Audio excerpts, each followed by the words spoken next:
You were born into a world of clocks, a world that taught you to divide your life into numbers, seconds, minutes, hours, years. From the moment you opened your eyes, you began to hear the ticking. You began to feel the weight of time. Hurry up. Don't waste it. There's not enough. Time is money. These phrases weren't just words, they became laws in your subconscious. Without realizing it, you started living not from the rhythm of your soul, but from the rhythm of machines. But what if everything you've been told about time is wrong? Time is not a fixed river that carries you forward. It is not a master you must serve. It is not a ruler of truth. It is a lens, a construct, a pattern placed upon the infinite to help the mind navigate experience. But the soul was never bound by time. The soul lives in the eternal. The soul knows the truth, that the past and future are illusions, stories made of memory and imagination, and that the only thing that truly exists is this very moment. You might think of yourself as a being walking through time, but in truth, time moves through you. You are the still point. You are the observer. You are the one who watches the sunrise and the seasons and the clocks and the years, but you do not move, not in essence. Your awareness is the same now as it was when you were 5 or 15 or 50. You do not age. Your consciousness does not wrinkle or wither. It simply is. And yet, you've been taught to believe otherwise. You've been told that you're running out of time, that you must rush to succeed, to love, to achieve, that you must fear the future and mourn the past, that if you don't hurry, you'll miss your chance. But these are illusions born from a world that has forgotten presence. These are illusions sold to you by systems that depend on your disconnection. Because a person who lives in the now is powerful, and power cannot be controlled. When you begin to understand that time is not real, at least not in the way you were taught, something inside you softens. You begin to relax into your being. You stop rushing. You stop waiting. You stop measuring your worth by milestones. You start to feel the stillness that has always been there, beneath the noise. And in that stillness, a doorway opens. Not a doorway in time, but a doorway in consciousness. And through that doorway, you find yourself not limited by age or history or schedule, but free. Free to heal, not over years, but in a moment. Free to forgive, not after decades, but now. Free to begin again, not in a new year or a new job or a new relationship, but here, in this breath. Because healing does not require time, it requires presence. Forgiveness does not require the passing of days, it requires clarity. Awakening does not come when you've earned it after years of effort. It comes in the blink of an eye, when illusion drops and truth returns. This is why the ancient mystics, the sages and seekers and saints across every culture, all point to the same truth. The kingdom of heaven is within. The eternal is now. The path is presence. And time is only the shadow cast by a mind that has forgotten the light. So ask yourself, what would change in your life if you stopped believing in time? How would you feel if you knew that nothing is late, that nothing is missing, that everything is unfolding at the perfect pace, not by a calendar, but by your consciousness? The flower does not rush to bloom. The moon does not panic about its phases. The forest does not mourn the leaves it sheds. Nature trusts the now, and you are nature too. Beneath the programming, beneath the fear, beneath the stories, you are a part of the eternal rhythm that governs all things. To live without time is not to be reckless. It is to be present. It is to meet each moment not as a step towards something else, but as the destination itself. It is to wake up to the truth that every moment is holy, that every breath is complete, that every now holds the entire cosmos within it. You do not need to fix your past. You only need to stop carrying it. You do not need to control your future. You only need to stop fearing it. And in doing so, you come home.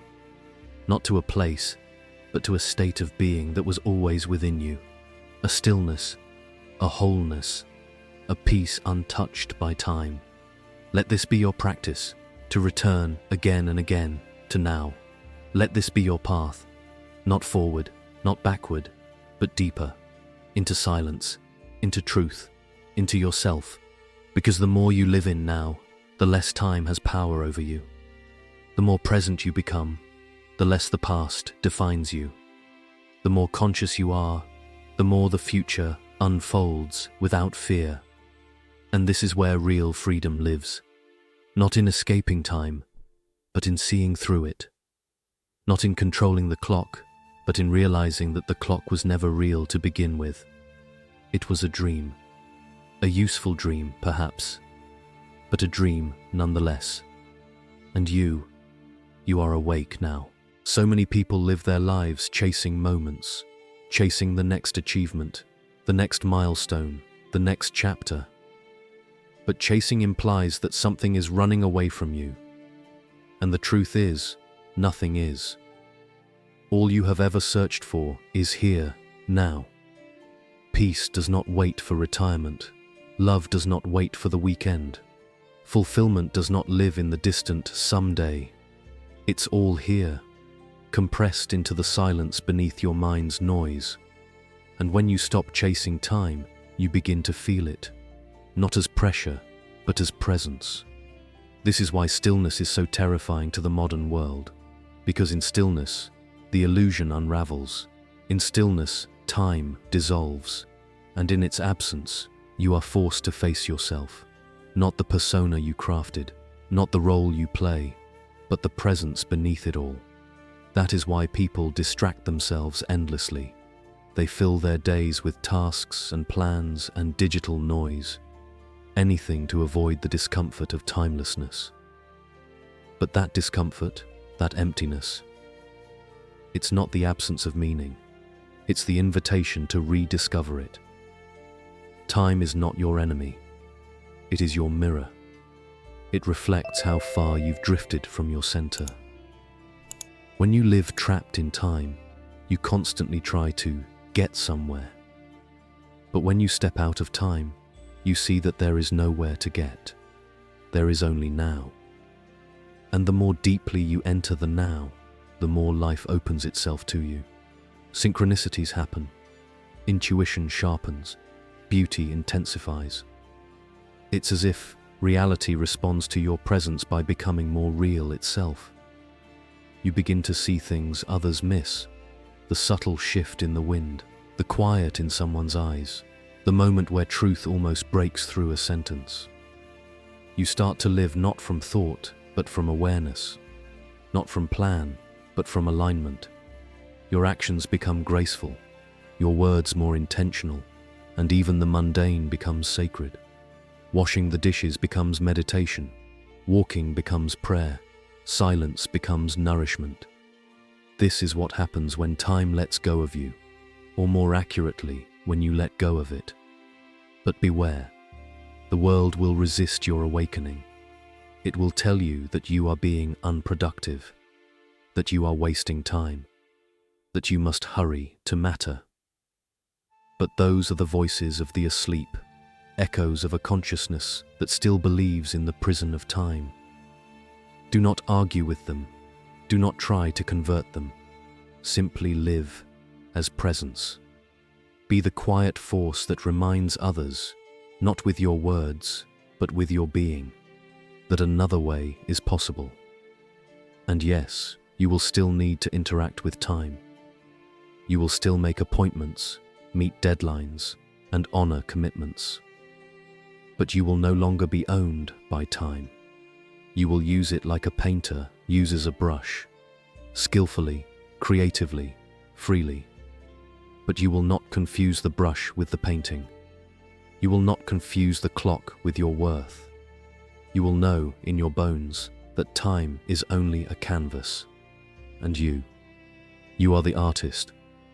As you walk deeper into this way of being, you'll notice something subtle yet profound. Time seems to slow down for you. Moments stretch. Days feel full without feeling busy.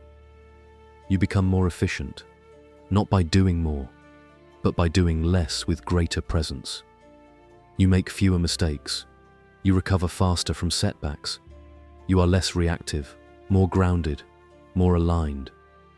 This is not magic. It's coherence. You are no longer fragmented across past and future. You are whole. And wholeness moves differently in the world. Eventually, you will see that death itself is not the end of time, but the release of it. The soul has no calendar. The soul does not die when the body does. It only returns to a deeper now, one beyond the veil. And if you've trained yourself to live here, in this now, then death will not be a terror. It will be a transition, a return to rhythm, a homecoming. This is why the mystics do not fear death. They do not cling to time, because they have already tasted eternity, not in the afterlife, but in the present moment. So let this be your practice, not to extend time, but to dissolve its illusion, not to master the clock, but to forget it, not to chase immortality, but to awaken to what is already timeless within you, the stillness, the space, the self. Every breath is a reminder, every moment an invitation, every now a doorway. Step through, and when you do, you will no longer ask, "How much time do I have?" You will ask, "How present can I be?" And that question will change everything, because in presence there is no fear. In presence there is no rush. In presence there is no lack. There is only life, pure, radiant, abundant, and infinite. So when the world screams for you to hurry, you will walk slowly. When others demand that you plan every step, you will trust your inner compass. When they chase the future, you will embody the now, and in doing so, you will become something rare. Not because you are better, but because you are awake. You are not a body trapped in time. You are timeless awareness expressing itself as a human being. You are not the story of your past. You are not the image of your future. You are the presence in this moment, watching the story unfold, shaping it with every breath, every choice, every act of stillness. Time is an illusion, but you are eternal.